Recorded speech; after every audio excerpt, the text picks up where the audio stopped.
V2 PTE Academic. We are providing online PTE coaching and monthly practice test. You can also stay connected with us. Facebook, Instagram and Telegram. For more information visit our WhatsApp on given number. Subscribe our YouTube channel and press the bell icon for more updates.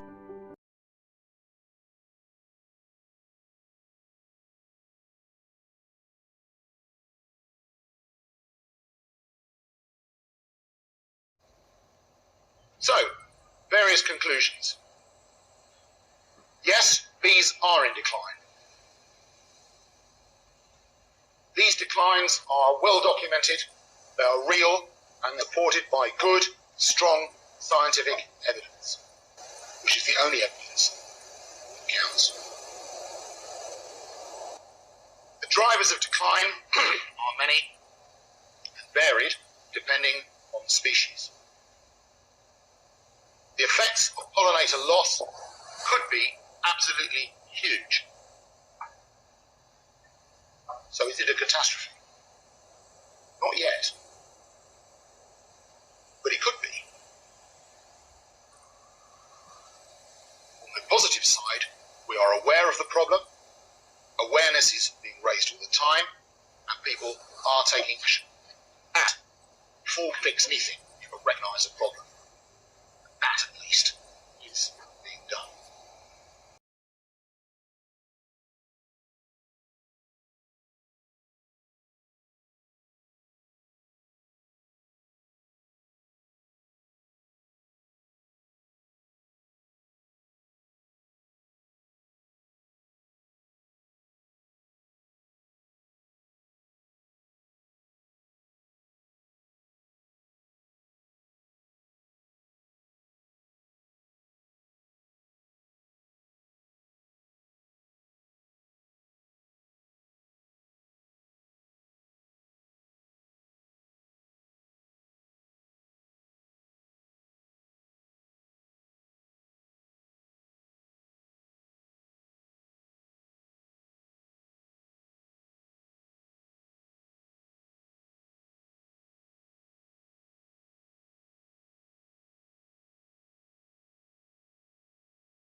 In my view, it's impossible not to talk about wildlife and not think about its role in livelihoods.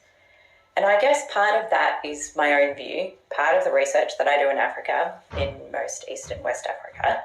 I look at the role all humans rely on wildlife as a source of food and also the source of income.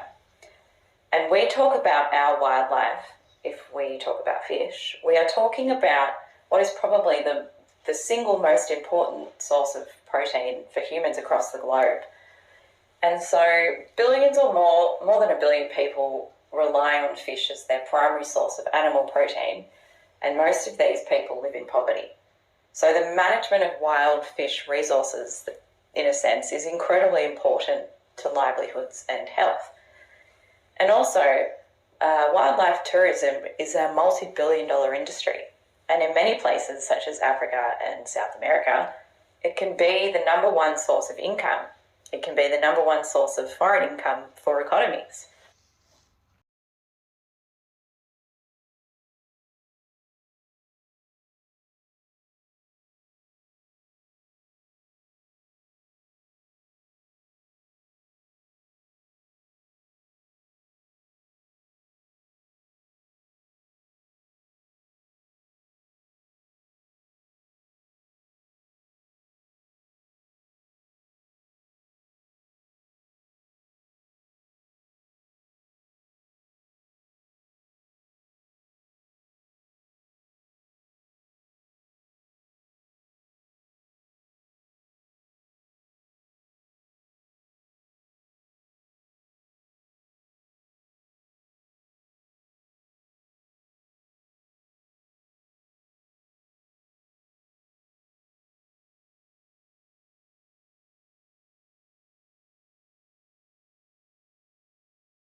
for a glimpse of what the US economy might look like in the future, we head to Scandinavia. No country is dropping cash as fast as Sweden.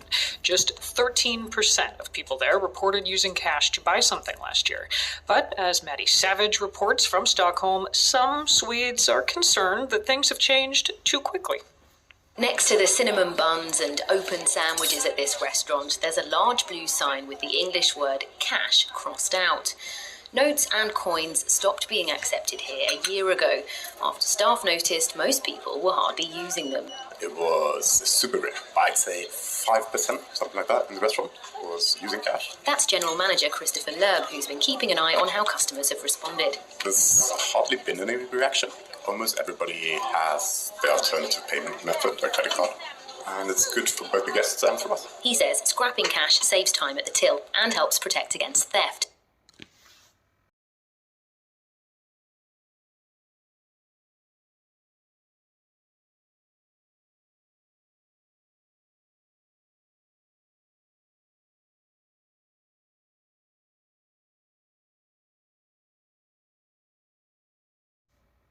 There are at least 5 hotspots of floating plastic in the global ocean.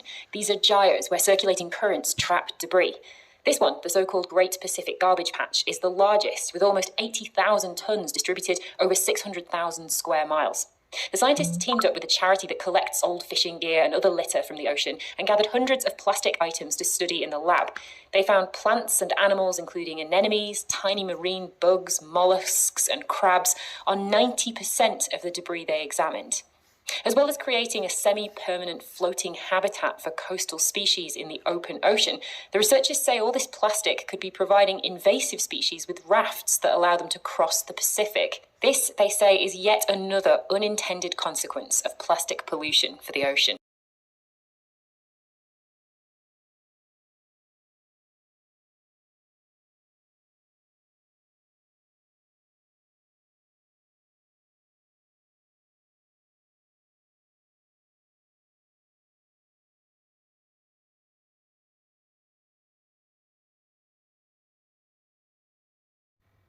There's growing alarm over plunging insect populations, with climate change, habitat destruction and pesticides all thought to play a role. But now scientists say there's another culprit: artificial streetlights. Researchers from the charity Butterfly Conservation counted caterpillars at the sides of brightly lit roads. Compared with similar stretches of unlit roads, caterpillar numbers were reduced by half, suggesting streetlights can affect the abundance of insects, at least on a local scale. The scientists say with insects in trouble, we should be doing all we can to reduce negative influences. But there are practical solutions, such as dimming streetlights in the early hours, installing motion sensors, or using colour filters to modify the light.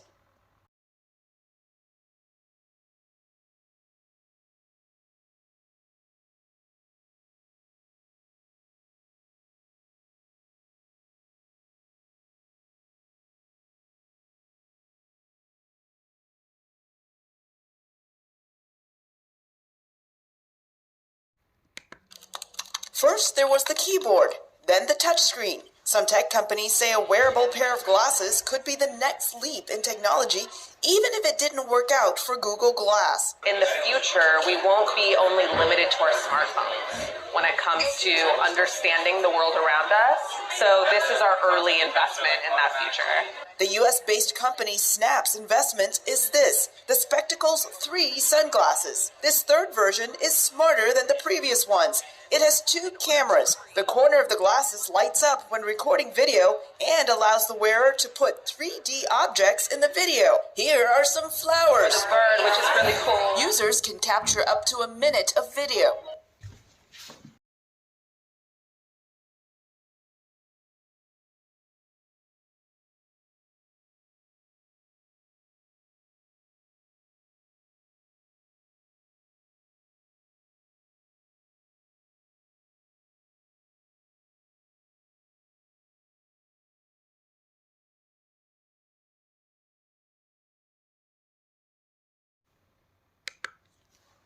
So I spent an hour trying on all these damn jeans, and I walked out of the store, truth, with the best fitting jeans I had ever had. I did better. All this choice made it possible for me to do better. But I felt worse. The reason I felt worse is that with all of these options available, my expectations about how good a pair of jeans should be went up. I had I had no particular expectations when they only came in one flavor. When they came in 100 flavors, damn it, one of them should have been perfect. And what I got was good, but it wasn't perfect. And so I compared what I got to what I expected, and what I got was disappointing in comparison to what I expected. Adding options to people's lives can't help but increase the expectations people have about how good those options will be. And what that's going to produce is less satisfaction with results, even when they're good results.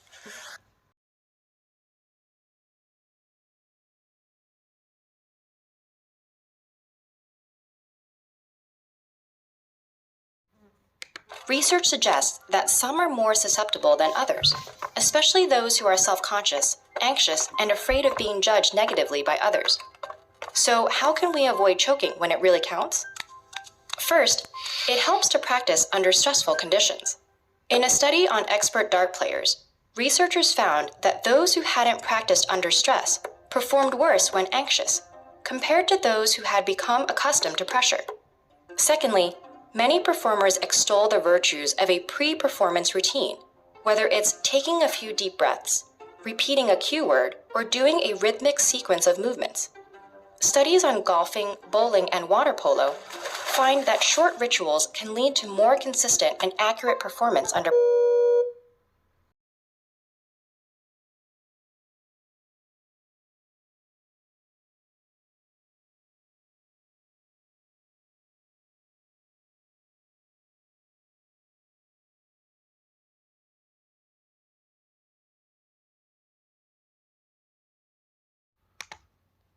Perhaps you remember the dire predictions from the analysts.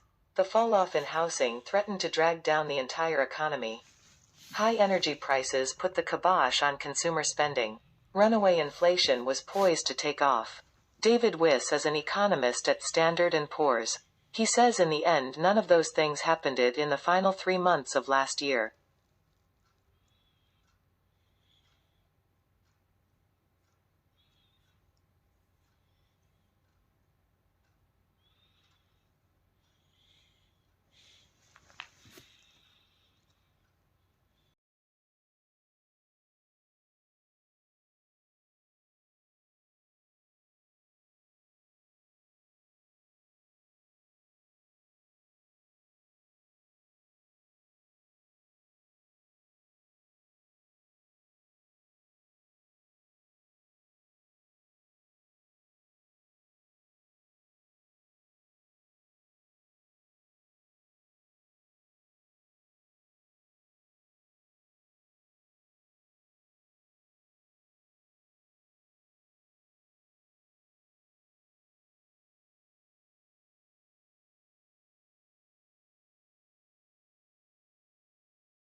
For 4 centuries the Viking declined. The people of the Shetland Islands off the north coast of Scotland continued to sell their goods through the North European Hanseatic League. The Hanse's merchants bought shiploads of salted fish, and in return the islanders got cash, grain, cloth and other goods. This lasted until the Act of Union between Scotland and England in 1707. This act prohibited the Hanse merchants from sheltering with Scotland. Consequently, Shetland went into an economic depression. The independent farmers of Shetland had to sell their land and were then obligated to pay rent, eventually becoming serfs.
The first migratory birds from Asia are showing up in Alaska.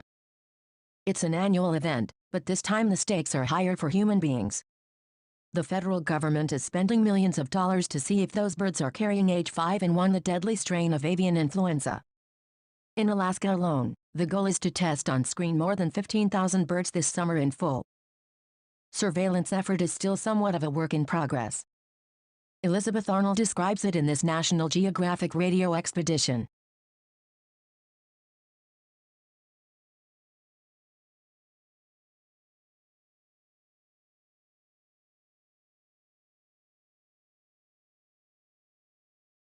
The first migratory birds from Asia are showing up in Alaska.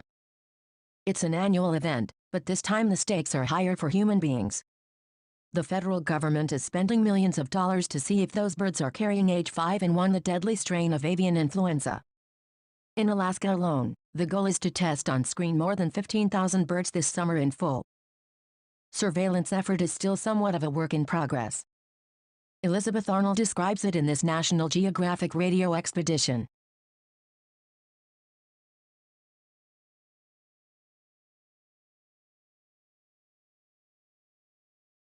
This is a poem she wrote in Oregon. We used to own a house on the Oregon coast, which is a lot like Tasmania. It's about a blue moon, which is when you have 2 full moons in the course of 1 month, and this is called August moon. One reason I love this poem is that it says something that I don't believe has ever been said before by any poet in any language.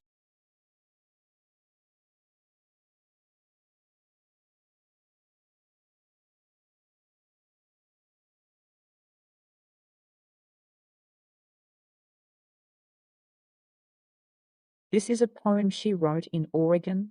We used to own a house on the Oregon coast, which is a lot like Tasmania.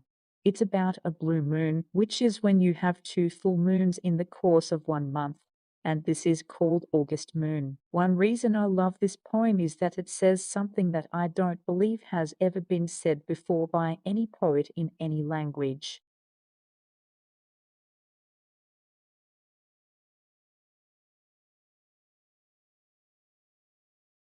Journalists need to work with a range of technologies.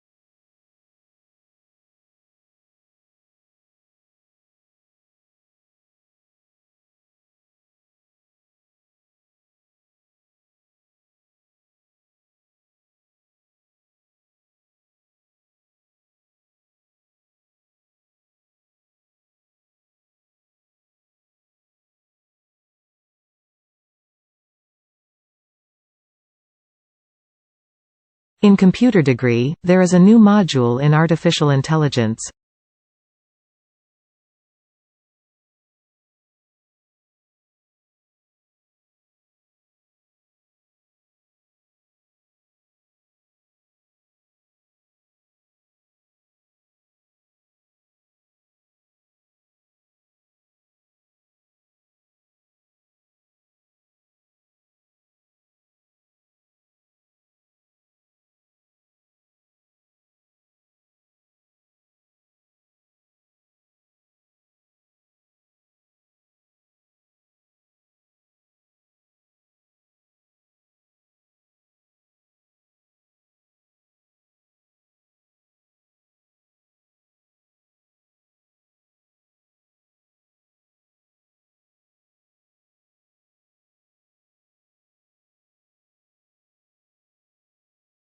The guidelines are due to be updated shortly.